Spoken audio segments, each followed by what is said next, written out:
Всем привет из солнечного Батуми! Никогда не догадаетесь по погоде, но сегодня у нас новогодний выпуск. Расскажем все, что знаем о Новом годе в Грузии. И, конечно же, Новый год ассоциируется у всех с елкой, и поэтому мы приехали на главный елочный базар, который находится рядом со стадионом. Давайте посмотрим, какие в Грузии бывают елки, и на самом деле здесь есть что рассказать.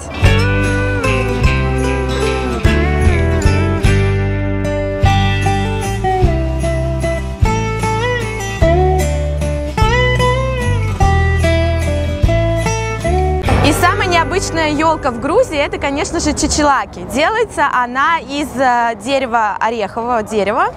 И получается она такая выструганная елочка. И отсылает она нас изначально к язычеству. Это такой символ мирового древа, символ мироздания. Но с приходом христианства она стала ассоциироваться с бородой святого Василия, день памяти которого приходился как раз-таки раньше на 1 января. Ну а сейчас чичилаки есть практически в каждом грузинском доме. И есть такое поверье, что она набирает в себя, забирает все самое плохое, что было в прошлом году и что может случиться в следующем. И поэтому на крещение 19 января ее нужно сжечь. Таким образом вы избавляетесь от всего плохого, что есть в вашей жизни. Ну и здорово, что есть вот как такие маленькие, сейчас я покажу, которые можно прям поставить на стол, и принято украшать чичилаки сладостями. Ну и есть вот такие большие, и в принципе это такая классная грузинская альтернатива настоящей елки. Но, как я еще раз повторюсь, принято украшать не новогодними игрушками, а сладостями, козинаками, конфетками. В общем, такая супер интересная елка. На самом деле, впервые, где вижу именно такую елку.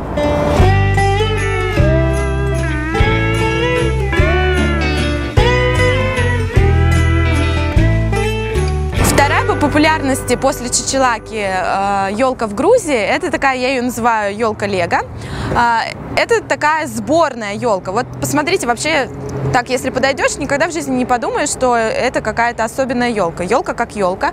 Но на самом деле это ветки, вставленные в отдельный ствол. То есть они как бы вкручены в ствол. И получается, что это такая сборная елка. Почему такое происходит в Грузии? Почему на самом деле на елочном базаре больше всего именно таких елок? Дело в том, что в Грузии огромные штрафы за вырубку, несанкционированную вырубку леса, от 200 до 2000 лари. Поэтому большая часть местных жителей имеют право просто срубить вот эти вот ветки елки. У нас тут падают елки из-за ветра. Вот, срубить, значит, ветки только и сделать такую вот сборную конструкцию. Но на самом деле смотрится супер, как настоящая елка, и за счет того, что тут ветки, она такая супер пышная. Очень классно. Мне нравится.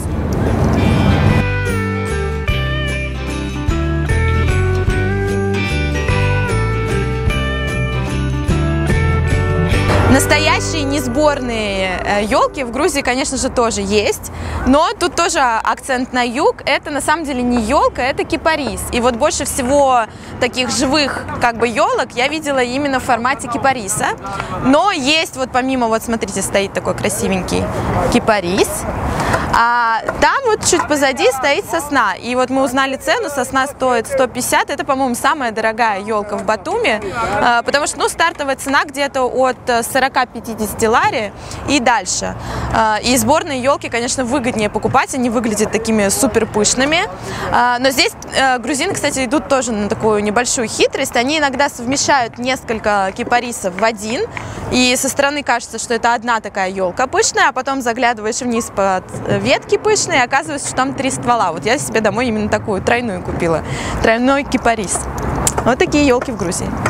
Конечно, традиции лучше всего узнавать у местных жителей, и поэтому с елочного базара мы сейчас поедем на главную новогоднюю ярмарку в Батуми и заберем по пути мою подругу Деа, и она расскажет, как же встречают грузины Новый год, что готовят на новогодний стол и какое значение имеет для каждого грузина первый гость в новом году.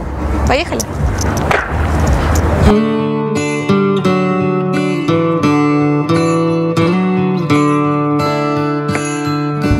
главной новогодней площади. Как и обещала, местный житель Д, моя подруга, расскажет нам, как в Грузии празднуют Новый год. Пойдем, заодно расскажет нам. Мы в основном празднуем с семьей дома за столом.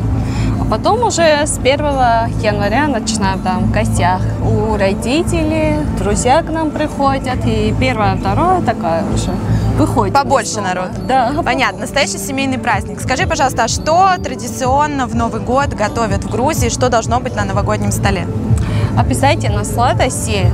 Это козинаки, которые у всех дома. Я думаю, что у всех на столе обязательно будет козинаки, чурчхела и пеламуши. А из такого сытного? Сациви, наверное. Ну, кто-то любит там с курицей, кто-то с индюком, еще цвади. Это что шашлыки. Такое? Как шашлык. И хачапури, наверное, еще. Ну, на самом деле, меню, вот так, я бы сказала, классическое такое, настоящее грузинское застолье. А салаты делаете вы на Новый год? Да, но у всех по-разному. Ну, раньше у нас была такая самая популярная оливье, а сейчас уже чуть-чуть по-европейски. Там цезарь, греческий салат. А селедку под шубой делаете? Нет. Вообще даже? Нет, я только один раз пробовала, то в гостях была. Вот если хотите удивить грузина, то приходите в гости с селедкой под шубой. Это что-то такое будет интересное. Да, я даже не слышала, кто-то у нас это готовит. Нет. Неожиданно. А скажи, пожалуйста, вот я читала, что есть особое отношение к первому гостю. Здесь даже есть название определенное для первого гостя. Как по-грузински правильно? Меквле. Меквле. И почему такое вот трепетное отношение к первому гостю? Что это за традиция? Ну, наверное, думают, что кто будет первым, такой же будет и год. И они выбирают, заранее договариваются, звонят, приходи ко мне. Ну, в основном у нас либо мой муж, а раньше мой отец заходил, потому что как бы верят, что когда мужчина первым зайдет, оно будет таким хорошим. Сильным, да. Здорово. То есть это надо как? Сначала попросить мужа, получается, выйти из-за стола, выйти за дверь? Да, часто так делаем. Еще я добавляю с детьми. Выйдет, а потом уже там стенушка красивая, сладости, там конфетки и так далее.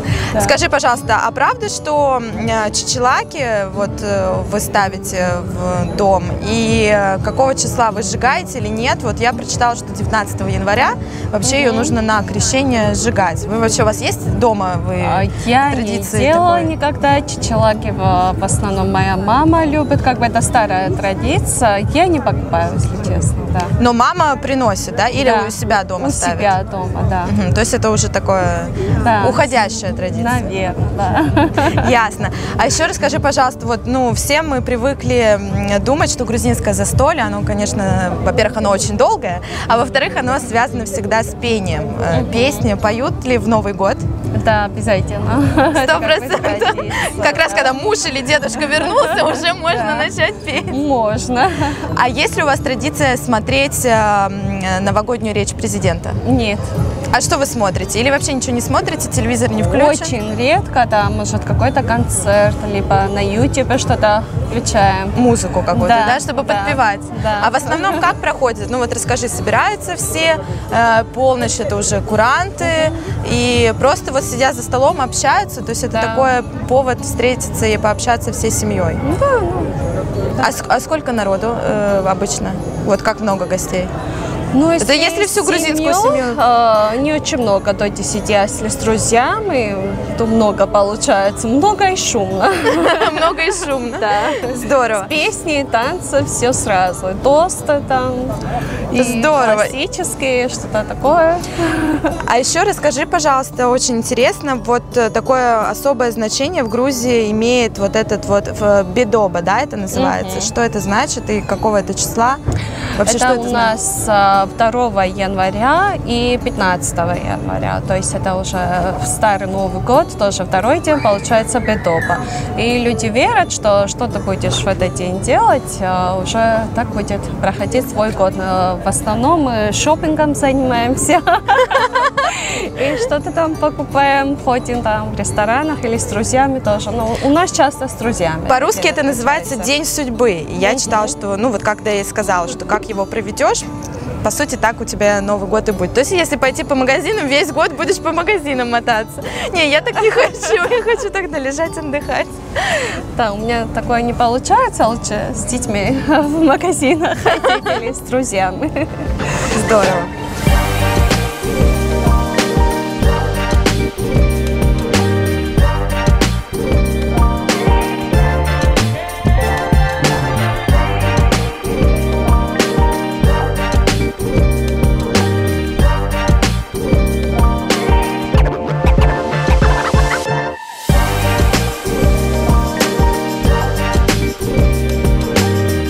Вечером на площади Европы совсем другая атмосфера. Открылась новогодняя ярмарка, заработали карусели, играет диджей. И, конечно же, здесь настоящая праздничная новогодняя атмосфера, что неудивительно.